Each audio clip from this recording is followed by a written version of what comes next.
En ce vieux temps, Thor, un glorieux chevalier, courait le monde avec ses compagnons Loki et Asgore.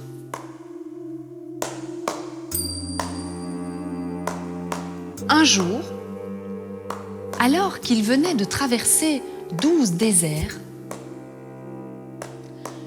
4 forêts d'arbres feuillus où il y avait toute une série de créatures étranges et mystérieuses, 14 vallées sombres et 8 montagnes blanches et glacées. Ils se sentirent fatigués et décidèrent de se reposer au pied d'un arbre.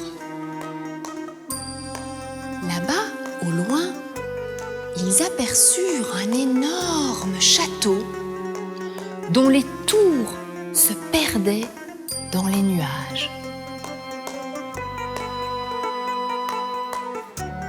Vint à passer sur le chemin une vieille bûcheronne dont le dos était courbé sous le poids d'un lourd fagot de bois.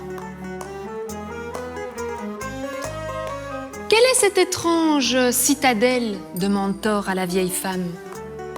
« C'est le château du roi d'Utgard. » Et l'ami, suis mon conseil, ne franchis pas ses portes, car derrière y vivent d'énormes géants, féroces, puissants. On dit d'eux qu'ils sont invincibles. Alors, crois-moi, un conseil de vieille femme fait demi-tour. Oh, mais qu'est-ce qu'elle raconte, cette vieille femme, dit Thor à ses compagnons. Nous n'allons tout de même pas nous laisser impressionner par ces ragots. Et puis, nous n'avons pas peur, nous, des géants. Allons-y. Le lendemain matin,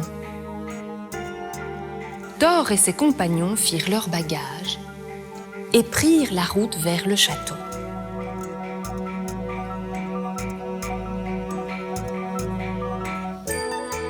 Ils arrivèrent devant une énorme porte à laquelle Thor frappa. On les fit entrer dans une grande salle dont les murs étaient décorés de tapisseries faites avec des chevelures humaines. Et là, des géants étaient couchés sur des tapis de fer. Dans la grande cheminée dans le fond de la salle, il y avait au moins 10 troncs d'arbres qui y brûlaient. Et sur le trône, le roi d'Utgard. Salut à toi, Thor. Sois le bienvenu dans mon château. Vous pouvez y demeurer, toi et tes compagnons, autant de temps que vous le souhaitez, à une condition, que vous prouviez que vous possédez des talents ou des connaissances que nous-mêmes ne possédions pas. Alors, que sais-tu faire ?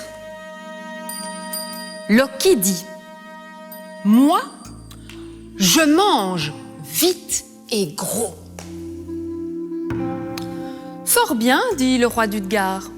Eh bien, nous allons éprouver ton talent. » Il regarda l'assemblée des géants et choisit l'un d'entre eux du regard et l'appela. Il fit aussi apporter une énorme auge en pierre. Elle était remplie de viande, mais aussi d'ossements, d'entrailles et de carcasses sanglantes. Loki se plaça d'un côté de l'auge et le géant de l'autre côté. Le roi d'Utgard donna le signal du départ. Alors, rapidement, ils commencèrent à manger, à dévorer, à s'empiffrer, à engloutir et, à mi-parcours, Ils se cognèrent le front. Loki avait mangé toute la viande et pourtant, il avait perdu. Car le géant, lui, avait mangé l'auge avec. Et on se moqua du vaincu.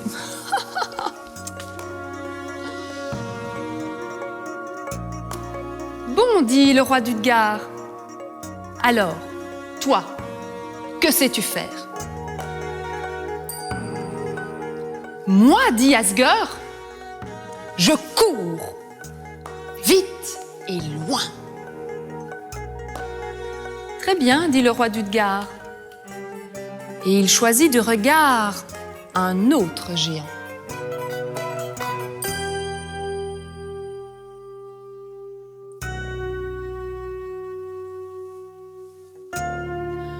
Tous ensemble, ils sortirent du château et le roi d'Utgard leur montra un vieil arbre là-bas au loin dans la plaine.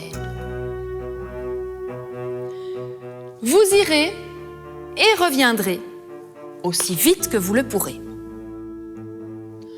Le roi d'Utgard donna le signal du départ. Alors très rapidement, ils coururent vers le chêne. Le géant, le premier, fit le tour et à mi-parcours rencontra Asger qui souffrait. Il le prit du bout des bras et le déposa devant les pieds du roi d'Utgard. Il avait perdu. Et encore une fois, tout le monde se moqua du vaincu. Thor était déçu. Alors il lança un nouveau défi. Moi, dit-il, je sais boire vite et profond.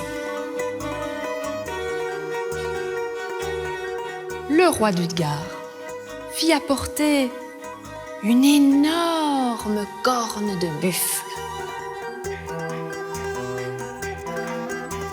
Et il dit, tu dois boire tout ce qu'il y a dans cette corne, aussi vite que tu le peux.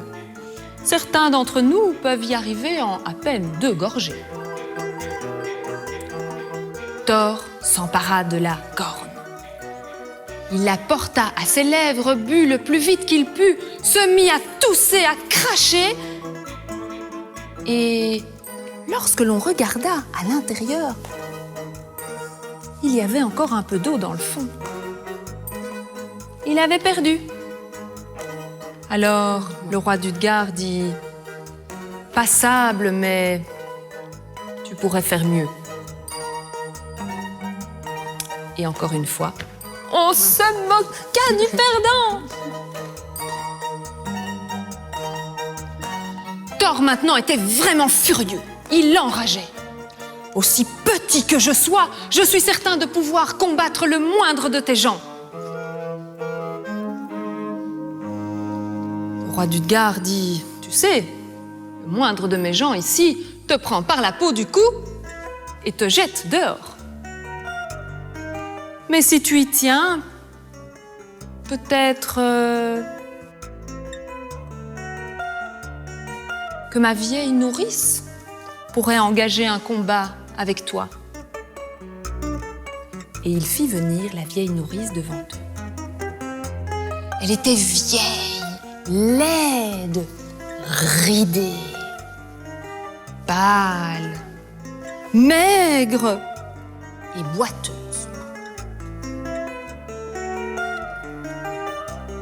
Mais d'un bond de tigresse, elle se jeta dans les genoux de Thor, qui finit par ployer les genoux.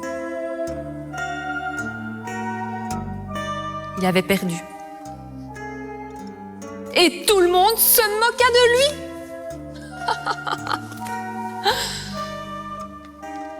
Le soir tombe. Le roi d'Utgard propose à tout le monde d'aller se reposer. Nous en avons assez, nous sommes tous fatigués. Et nous aviserons demain, dit-il. On emmena les 3 voyageurs dans une grande chambre où se trouvaient 3 grands lits. Honteux et épuisés, ils se jetèrent sans dire un mot sur le lit, la tête dans l'oreiller.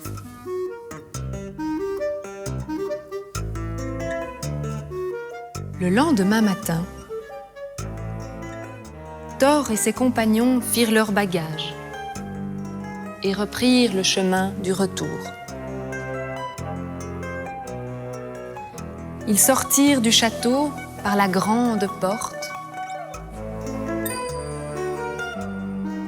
Et lorsqu'ils furent dehors, Thor dit au roi d'Utgard : « Je n'ai rien fait de bien. Je suis triste et j'enrage. » « Non, l'ami, lui dit le roi d'Utgard, point du tout. Toi et tes compagnons êtes des gens redoutables, vous êtes très forts. »« Sire, tu te moques, dit Thor. »« Non, dit le roi d'Utgard. En réalité, vous êtes très forts. Personne n'est plus vorace et dévorant que Loki. Et le géant qui était en face de lui n'était rien d'autre que le feu du ciel. Personne n'est plus rapide que Asger. Le géant qui a couru à côté de lui était en fait la lumière de mon regard. Et personne ne boit mieux et plus vite que toi, Thor. Car la pointe de la corne trempait en réalité dans l'océan.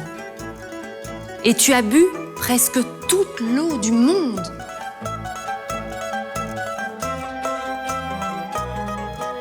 Mais alors, dit Thor, et la vieille nourrice, qui est-elle ?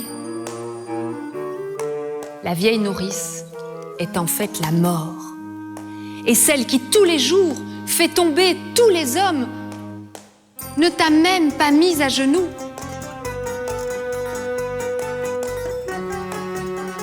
Et toi, roi d'Utgard, qui es-tu ? Mais le roi d'Utgard ne répondit pas. Alors, Thor prit par les épaules le roi d'Utgard et répéta : « Qui es-tu ? Je veux savoir !» Mais ce n'était plus que l'air calme du matin qu'il avait entre les doigts. Le roi d'Utgard avait disparu et le château, ainsi que les géants, avec lui.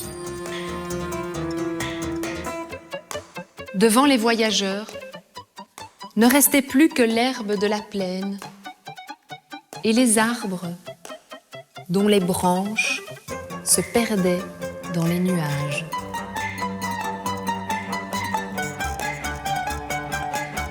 Un nouveau jour se lève.